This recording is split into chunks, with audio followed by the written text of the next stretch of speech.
మకర మాసంలో సూర్య పూజ ఎలా చేయాలి? మకర మాసం అంటే మకరంలోకి సూర్యుడు ప్రవేశించినప్పటి నుంచి అక్కడ ఉండేటువంటి నెల రోజులని కూడా మనం మకర మాసం అంటాం. ఆ మాసంలో సూర్యుడు మకరంలో ఉన్నప్పుడు సూర్యుడికి పూజ చేయటం విశిష్టమైందిగా మనకి శాస్త్రాలు చెప్తూ ఉన్నాయి. అయితే దానిలో కూడా మకర మాఘం అనేటువంటిది అత్యంత విశిష్టమైందిగా చెప్తారు. మకర మాఘం అంటే మకరంలో సూర్యుడు ఉన్నప్పుడు మాఘమాసం వచ్చిన తర్వాత ఎంతకాలం అక్కడ ఉంటాడో అంతకాలం విశిష్టమైందిగా చెప్తారు. ఈసారి మనకి సంక్రాంతి 14 రాత్రి వచ్చింది అంటే 15 నుంచి మొదలుకొని నెల రోజులు సూర్యుడు అక్కడే ఉంటాడు. అయితే మాఘమాసం మనకి ఎప్పుడు వస్తోంది?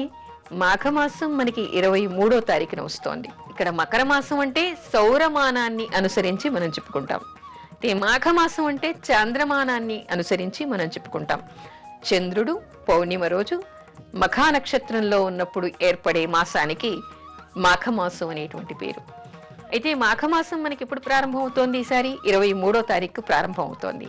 అంటే మకర మాఘం ఎప్పుడు ప్రారంభం అవుతోంది? ఈ మాసంలో మనకి 23 నుంచి మకర మాఘం ప్రారంభం అవుతోంది. అంటే మకర మాఘం నుంచి అంటే 23వ తారీఖు నుంచి సూర్యుడు మకర రాశిలో ఉన్నంత వరకు కూడా అత్యంత విశిష్టమైనటువంటి రోజులుగా చెప్తారు సూర్య పూజ చేయటం కోసం. అయితే సూర్యుడికి పూజ ఎప్పుడు చెయ్యాలి, ఎలా చెయ్యాలి అనేటువంటి సందేహాలు కూడా చాలా మందికి ఉంటాయి. ఈ మకర మాఘంలో ఏమిటి? తెల్లవారుజామున లేచి అరుణోదయానికే స్నానం చేసి ఆ తర్వాత స్నానం చేసిన తర్వాత సూర్య భగవానుడికి నమస్కరించి అర్ఘ్య ప్రదానం చేయాలి. నదిలో చేసేటువంటి వాళ్ళైతే అర్ఘ్యమంత్రాలు తెలిసిన వాళ్ళైతే అక్కడ అర్ఘ్యమంత్రాలు చెప్తూ సూర్యుడికి అర్ఘ్య ప్రదానం చేస్తారు. అర్ఘ్యమంత్రాలు రానటువంటి వాళ్ళు కూడా కొంతమంది ఉంటారు. అలాంటి వాళ్ళు నదిలో స్నానం చేస్తున్నప్పుడు సూర్య భగవానుడికి నమస్కారం చేసుకుని 3 దోసిళ్లతో నీళ్లు తీసి అర్ఘ్య ప్రదానం చేస్తున్నానని భావించి కూడా ఆ నీళ్లను వేయవచ్చు.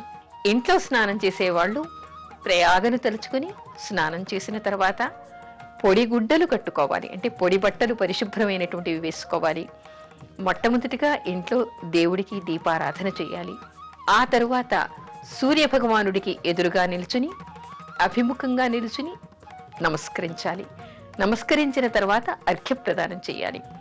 ఇంట్లో చేసినప్పుడెలా ఒక రాగి చెంబు పరిశుభ్రంగా దాన్ని కడిగి దానిలో కలశ జలం అంటే కలశ స్థాపన మనం ఏ విధంగా చేస్తాం? గంగే చయమున గోదావరి నర్మదా సింధు కావేరి జలేస్మిన్ సన్నిధిం కురు అనేటువంటి మంత్రాల్ని చదువుతాం. అలా మంత్రాల్ని చదివి 7 నదుల్ని అందులోకి ఆవాహన చేసి చేయవచ్చు. లేదా పరిశుభ్రమైనటువంటి నీళ్లను తీసుకుని దానిలో ఎర్రచందన గంధం వేస్తే విశేషం. ఒకవేళ అది దొరకలేదనుకోండి మామూలు గంధం కూడా వేయచ్చు. ఆ తర్వాత ఎర్రని అక్షతలు వేయాలి, ఎర్రని పువ్వులను వేయాలి. వేసిన తర్వాత ఉంటే విశేషంగా జిల్లేడు పువ్వులు అవి వేసిన తర్వాత ఆ నీటిని సూర్యభగవానుడికి అర్ఘ్యప్రదానంగా ఇవ్వాలి. అయితే అర్ఘ్యప్రదానం చేసేటువంటి వాళ్ళకి అంటే చాలా మందికి మంత్రాలు తెలుసు, తెలియని వాళ్ళు కూడా ఒక మంత్రం ఉంది. ఈ మాఘమాసంలో ముఖ్యంగా చెప్పుకోవాల్సినటువంటి ఈ మంత్రాన్ని చెప్పుకొని ఎవరు అర్ఘ్యప్రదానం చేస్తారో వాళ్లకున్నటువంటి పాపాలన్నీ పోతాయి అంటారు. నేను ఇప్పుడు ఆ మంత్రాన్ని చెప్తాను, చక్కగా రాసుకుని ఆ మంత్రం చదువుతూ మీరంతా కూడా అర్ఘ్యప్రదానం చేయవచ్చు. సవిత్రే ప్రసవిత్రే చ పరంధామ జలే మమ త్వత్తేజసా పరిభ్రష్టం పాపం యాతు సహస్రథ. అంటే ఏమిటి? సృష్టికర్త అయినటువంటి ఓ సూర్యభగవానుడా, తేజస్సు కలిగినటువంటి ఓ సూర్యభగవానుడా, నీకు నేను అర్ఘ్యం ఇస్తున్నాను. ఈ అర్ఘ్యం ఇవ్వటం వలన నీ అనుగ్రహంతో నా పాపాలన్నీ 1000 ముక్కలై ఈ జలంలో పడిపోవు కాక అనేటువంటి అర్థం ఈ మంత్రంలో ఉంది. అందుకని పాప పరిహారం కోసం ఈ మాఘమాసంలో తెల్లవారుజామున లేచి స్నానం చేసి సూర్యభగవానుడికి ఎవరు అర్ఘ్య ప్రదానం చేస్తారో వారందరికీ పాప పరిహారం అవడమే కాకుండా రోగాల నుంచి కూడా నివారణ లభిస్తుంది అని, తేజోవంతులవుతారని, తర్వాత వాళ్ళు అనుకున్నటువంటి మనోభిష్టాలన్నీ కూడా నెరవేరుతాయి అనేటువంటి విషయాన్ని చెప్తారు.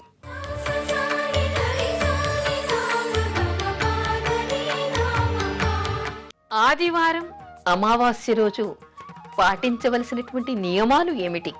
మనకి ఎన్నో విశేషాలు మనం తెలుసుకోవాలి.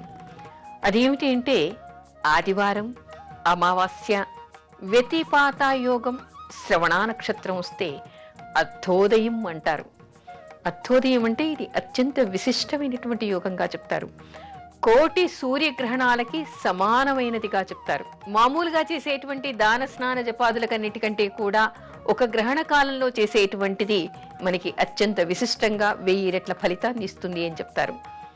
అలాంటిది ఈ అర్ధోదయం అంటే కోటి సూర్యగ్రహణాల్లో చేసినటువంటి ఫలితాన్ని ఇస్తుందిట. ఆ రోజు తెల్లవారుజామున స్నానం చేయటం వలన, తర్వాత కొన్ని నిర్దిష్టమైనటువంటి దానాల్ని చేయటం వలన అలాంటి ఫలితం వస్తుందిట. అయితే ఇంకో విషయం కూడా చెప్తారు. అదేమిటంటే ఈ అర్ధోదయ సమయంలో దేశాలన్నిట్లల్లో అంటే భూమండలం మొత్తం మీద ఉన్నటువంటి జలాలన్నిటికీ కూడా పాప పరిహారం చేయగలిగేటువంటి శక్తి ఉంటుందిట. గంగాజలంతో సమానమైనటువంటి పవిత్రతని అవి సంతరించుకుంటాయిట. అయితే ఈసారి మనకి ఇవేవీ కనిపించటం లేదు. ఆదివారం అమావాస్య వచ్చింది, కానీ అది మధ్యాహ్నం నుంచి ప్రారంభమైంది. అయితే ఇక్కడ ఉన్న నియమం కూడా ఏమిటి అంటే ఇది ఉదయకాలంలోనే ఉండాలి. ఎందుకు అంటే అందరికీ సూర్యోదయానికి స్నానం చేసి అర్ఘ్యప్రదానం చేయాలి కదా, మరి సూర్యోదయానికి ప్రత్యేకంగా ఉండాలి. ఈసారి మనకి అలా లేదు. లేనప్పటికీ కూడా ఆదివారం రోజు కానీ అమావాస్య రోజు కానీ, ఆదివారం అమావాస్య వచ్చినప్పుడు కానీ పాటించవలసినటువంటి అనేక నియమాలు మనకి శాస్త్రం చెప్తోంది. అదేమిటి? ఆదివారం మామూలు ఆదివారం అనుకోండి, మనం ఎలాంటి నియమాలు పాటించాలి? మనకి శాస్త్రం ఏం చెప్తోంది?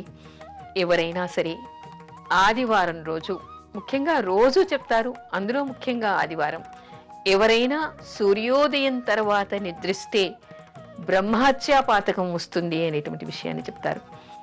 ఆదివారం రోజు అభ్యంగన స్నానం చేయకూడదు అనేటువంటి విషయాన్ని చెప్తారు. ఆదివారం రోజు బ్రహ్మచర్యం చెయ్యాలి అని చెప్తారు. అలా చేయకపోవటం వల్ల అనేక దోషాలు, తత్ఫలితంగా పుట్టినటువంటి సంతానానికి కూడా అనేక అవయోగాలు ఉండేటువంటి అవకాశం ఉంది.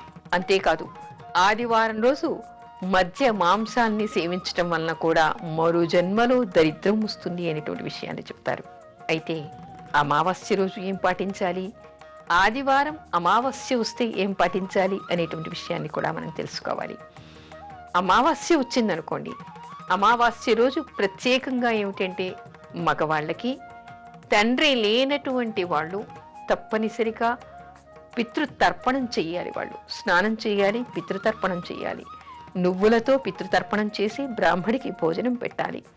భోజనం పెట్టడం చేత కాకపోతే, వీలు కాకపోతే కనీసం సామాగ్రి అయినా ఒక బ్రాహ్మడికి దానం చెయ్యాలి. ఆ తర్వాత రాత్రి భోజనాన్ని వాళ్ళు చేయకూడదు. ఆ రోజు నియమనిష్టలతో ఉండాలి. అయితే ఇంకో విషయం, ఆదివారం అమావాస్య వచ్చిందనుకోండి, ఆ రోజు కూడా స్త్రీలు, ముఖ్యంగా గర్భిణీ స్త్రీలు, తర్వాత బాలింతలు, పసిపిల్లల్ని తీసుకుని రాత్రిపూట బయట తిరగకూడదు అనేటువంటి విషయాన్ని గమనించాలి. దీన్ని పాటించడం వలన వాళ్ళు ఎన్నో దోషాలకి దూరంగా ఉండేటువంటి అవకాశం ఉంది, ఎన్నో అనర్థాలకి కూడా దూరంగా ఉండేటువంటి అవకాశం ఉంది. కాబట్టి ఈ నియమాన్ని వాళ్ళు పాటించాలి. ముఖ్యంగా ఏమిటంటే ఆదివారం రోజు సూర్యభగవానుడికి పూజ చేయాలి. ఇక్కడ సూర్య పూజ మాత్రం స్త్రీలు, పురుషులు అందరూ కూడా చేయవచ్చు.